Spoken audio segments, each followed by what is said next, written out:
Max Gerson, who I met several years back. Really interesting lady. I heard her talk at least 3 or 4 times. Remarkable claims that they do. And she's now passed away, but I met her in person. I actually cooked for her, and it was a pleasure and an honor to cook for such an incredible lady. And I'm lucky enough to be up here in Medford on this property, and my good friend Fran is here, and I want to interview her about the coffee enema. She's trained and licensed. So let's get in the house now and give a talking to Fran. So here today with me is my good friend, special friend, Fran. And she's also a big fan of coffee enema. She's been doing it for quite a while, and she's kind of like that expert on coffee enemas. So I wanted her to get her feedback and her information as to how and why and all of the nitty-gritty details on coffee enemas, just so we can bring more information to people out there who are either afraid of them, don't know about them, and this would just benefit so many people. So with me stop talking already, let's turn it over to Fran. Again, this is my friend Fran. Thank you, Brian. I'm glad to be interviewed on your channel. And so I've been involved with the Gerson Therapy for since like 2010. And I saw a local practitioner, Dr. Donato, and he is a practitioner with the Gerson Institute, and you can find them at gerson.org. The coffee enema process is part of the Gerson Therapy. You don't technically have to be on the Gerson Therapy to do a coffee enema, but it's very helpful with the amount of juices that you drink on the therapy for cleaning the toxins from your system. And I originally got started by seeing Dr. Donato for high cholesterol issues, and he did a modified program for me, and so I used a natural therapy and did juicing and the coffee enemas, and that was kind of the biggest leap for me when I first learned about them. So he requested that the Gerson Institute train me to be a home setup trainer. So I am certified with the Gerson Institute. I have continued on with coffee enemas over those years and do a daily practice of them. And I get my coffee from Cafe Ma'am. They're an Oregon company, and it's the company that the Gerson Company or Institute recommends. And you can order that in a therapy roast and therapy grind.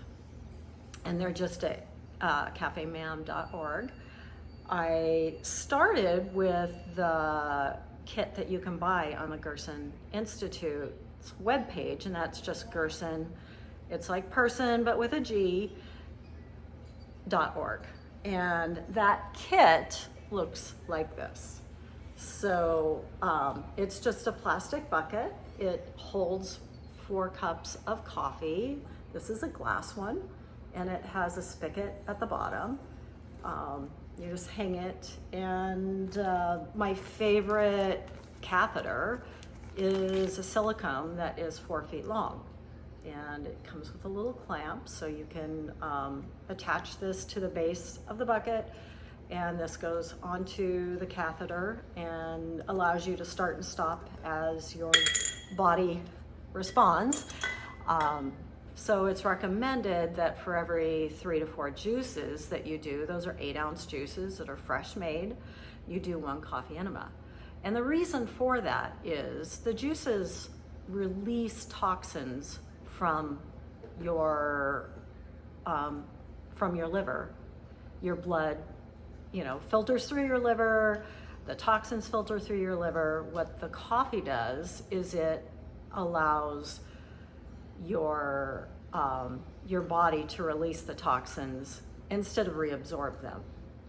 And that process happens through a portal vein that is close to your liver, and the portal vein is what releases the bile that contains the toxins. And then you release that when you release the coffee. Instead of just, like, you can juice, the toxins release, and then you'll just reabsorb them if you're not helping the body to release them. And the thing is what I find when I'm talking to a lot of people is when they're doing cleansing or detoxing, within the third day they get the headaches. And they get these powerful headaches, and they're like, oh, I just feel so terrible. I got headaches, I got body aches. So because I feel so bad doing this, I should stop. Right. No, you're detoxing. You got to get rid of the toxins, and that's your body's signal to tell you that you're full of toxins. And the coffee enema, which what we're talking about, just takes 20 minutes, and boom. Right. Oh my gosh. And pain. I mean, any Correct, kind of like pain. low back pain, neck pain. When I was initially working with Dr. Donato on my own healing, I remember texting him and saying, I have the worst headache. I can't sleep. And he said, well, do another coffee enema. And I said, I won't be able to sleep then. And he says, are you sleeping now? I said, no, I'm not sleeping now. So I did 9 o'clock at night. I did a coffee enema. The headache absolutely left with the toxins, because the body will go through cycles of layers of toxins. So you can start with a cleansing process. You can go in ebbs and flows of it, and I would hit like a crisis mode of toxins releasing. And there were days I was having a hard time getting out of bed because the toxins were just absolutely debilitating. And I was running chills and goosebumps, and August, I was freezing to death. And the headaches would come and go, and low back pain. I mean, injuries that you've had in the past can surface as you start releasing toxins. And the coffee was just a way to mitigate the pain and the things that were coming up as my toxins were releasing. And it was just amazing to me that I could do a coffee enema at 9 o'clock, release the headache, release the toxins, and be able to sleep soundly.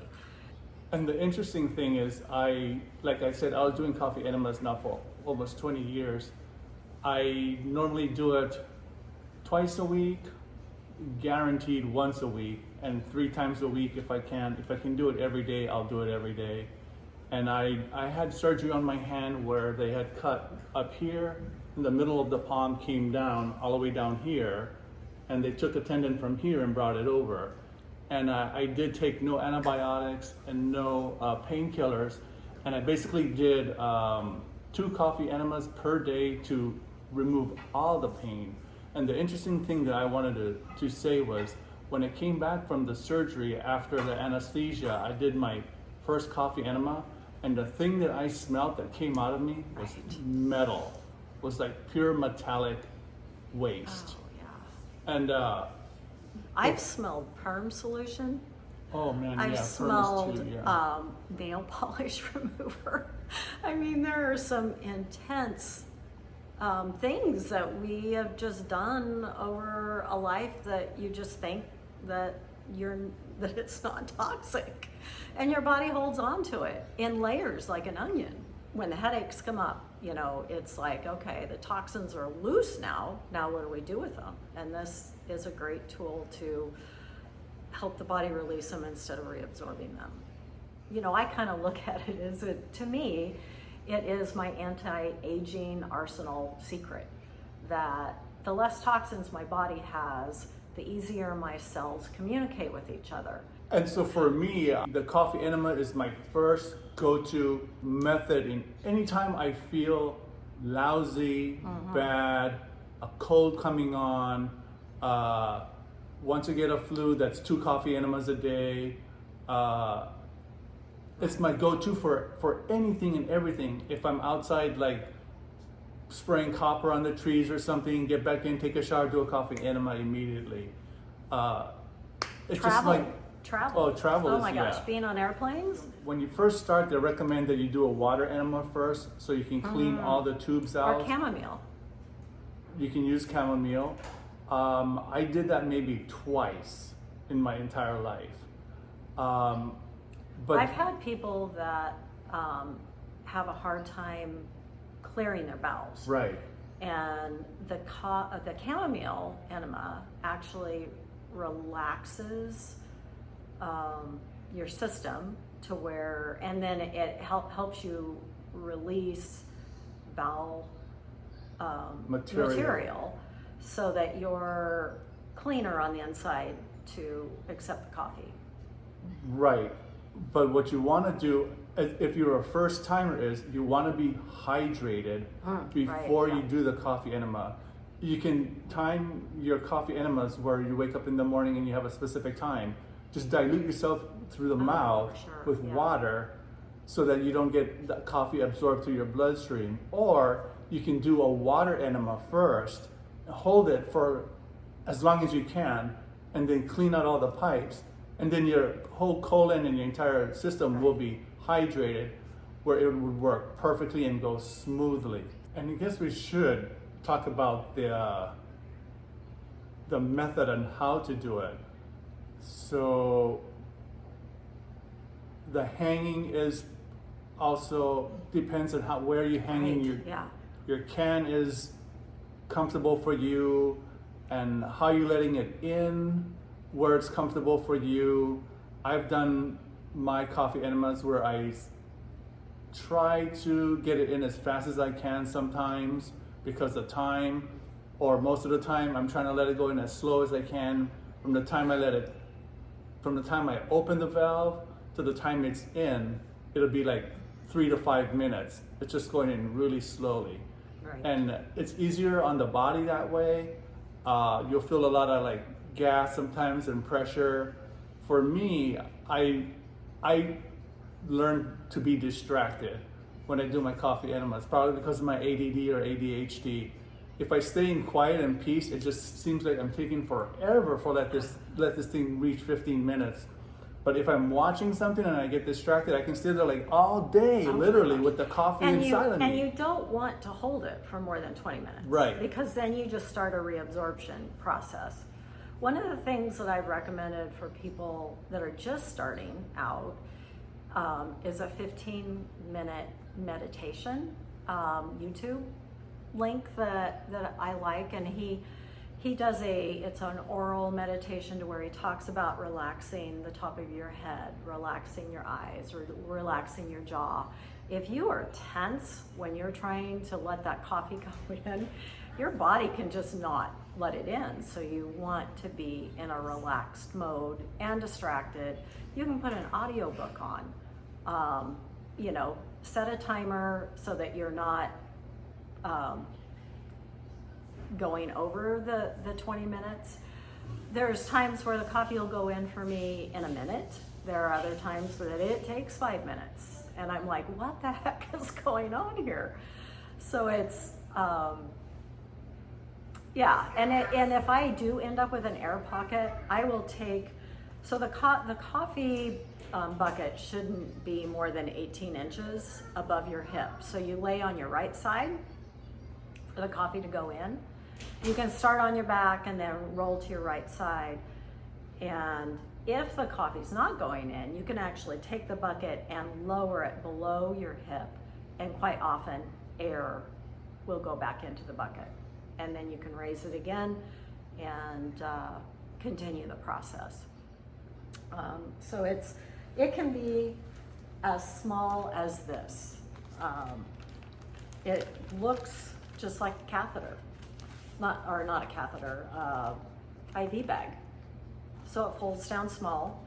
I have actually taken my kit with me when I was traveling with friends on a houseboat. And they were like, where did Fran go? And one of the guys, he says, is Fran doing a Frappuccino in the bathroom? Frappuccino. So it's like, I've gotten to where I'm just casual about it. I don't care what. No, it's how you just feel, have man. you just have to be okay with it. It's part of my supplement therapy. For you sure, know? yeah, like us. And another good one too is like when we travel overseas, when we eat certain type of food and stuff, and it doesn't agree with you, and you're like feeling miserable, and Oh, you get boy. Yeah. the full on What is stomach that going MSG on. that some like Asian restaurants will MSG. put in their food? And I'm like, oh, or too much salt. And sometimes we go to Thailand, we're traveling. We go to Mexico, we're traveling. We don't have a stove to like cook the coffee properly. I tell you, we just go to like any barista, tell them to give us 4 Americanos. We take that and we dilute it down into 2 quarts, and my wife and I split it. Whatever you need to do, wherever you are, yeah. just get it done. You just want to feel better so you can do the next thing. I have actually made, when I'm car traveling, I've made coffee concentrates that I just pack in a cooler. I can be in a hotel, I can reheat it in just a sink full of hot water. So I can get it up to body temperature, and that's another thing. You don't want it to go in too hot, you don't want it to go in too cold. I tried cold one time when it was really hot outside, and that didn't feel good at all. It seizes everything up. Yeah. And then you don't want it too hot because it cooks everything. Oh my gosh, so, yeah. it's got to be body temperature. I like getting mine to like 102 degrees. And then when I put that into the glass bucket, it drops at a couple degrees. And there's that, transition time. So I like to get it a little bit warmer than body temperature. So by the time I'm actually going through the process, it is body temperature a little bit warmer. And it's just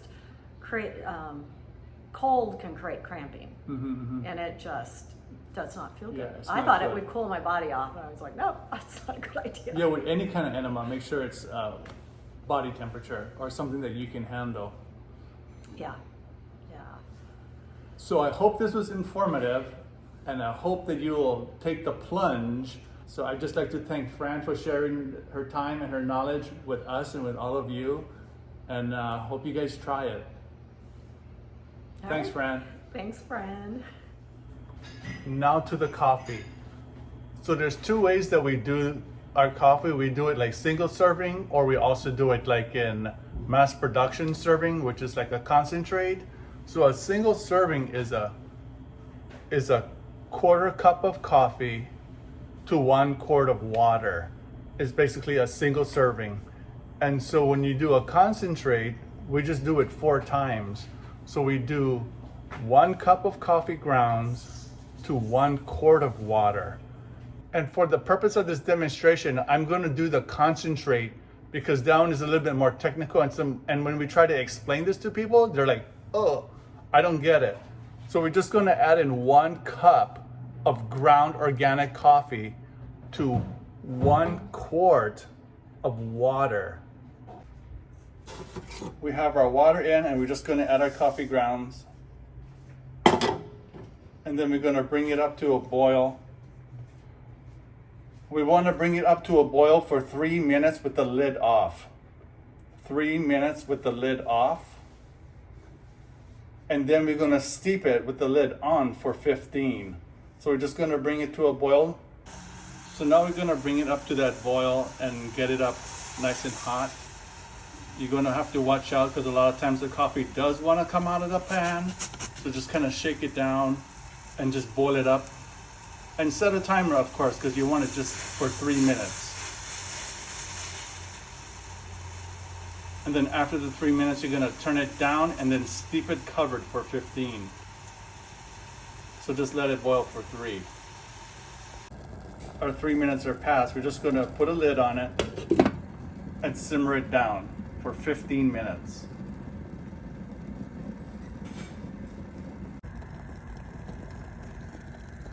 And that's basically what my simmering looks like. So it's simmering with the lid on. Now we waited our 15 minutes of steeping, and now we're going to strain it. So you just get a strainer. It's so simple, so easy. I use 2 because if I miss the first one, I'll catch it on the second one. You just want to take all the coffee grains out. Just like so, super easy. I try to use a big receptacle to catch the coffee when I'm straining it. A bowl or a large container so it doesn't splash out. So then what we're gonna do is we're gonna measure out a quart.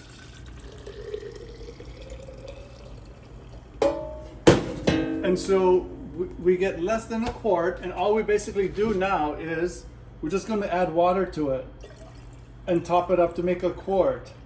And once you do this, now you have 4 recipes that you can use to do your coffee enemas. And what you would do, you would either use it now, you can split it, or you can chill it and reuse it as needed. And so what I would do is I would just take another quart jar when I was going to do my enema, and I would measure out 1 cup. A quart is 4 cups. I'm going to take out 1 cup. That's about 1 cup. You can use one of these if you want to get a measure, but who needs that, right? So you just take 1 cup of coffee. Now you're just going to fill this up with some type of warm water or cool water. It's all going to depend on your coffee temperature. Remember, you want to get it into your body at room temperature or body temperature. Some people like it a little bit lower, some people like it a little bit higher. I like mine to be like perfect body temperature. When it goes in, you can't feel it, it's going in. So what I would do now is bring some water, bring it up. Always stick your finger in it. Give it a check.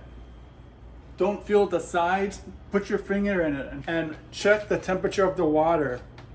If it's too hot, too cold, you gotta adjust it. If it's too cold, you can bring it back on the stove and just warm partial or all of it. If it's too hot, you're gonna have to find some other way to split it or cool it down. You can put it back in the refrigerator, and cool it down, or just leave it and let it wait for 20 minutes. It'll cool down. So either way, you just gotta figure it out. And then once you get it to this level, just put it in your can, into your enema can or into your enema bag, either way. And then what you're gonna do, remember, is just insert it in your body, and then you're gonna hold it for 15 to 20 minutes, no more. Then you're gonna get up and get it out. And like we were saying, if you can't get it out when you first sit down, don't panic, just relax, keep calm, massage your gut, massage your belly. You can get up, move around. I like to get up, hit the toilet once, and then lay down on my other side. So when you're doing the coffee enema, you're laying on your right side. But when I go to release, I lay down on my left side, and then it shifts in the body, and then for me, it comes out. My wife, totally different. Just hits on the toilet, boom, done. Everybody's different. Just don't freak out if it doesn't come out. It will come out. Just stay close to the toilet if it's your first time. Anyway, I hope you guys try it. Thanks for watching.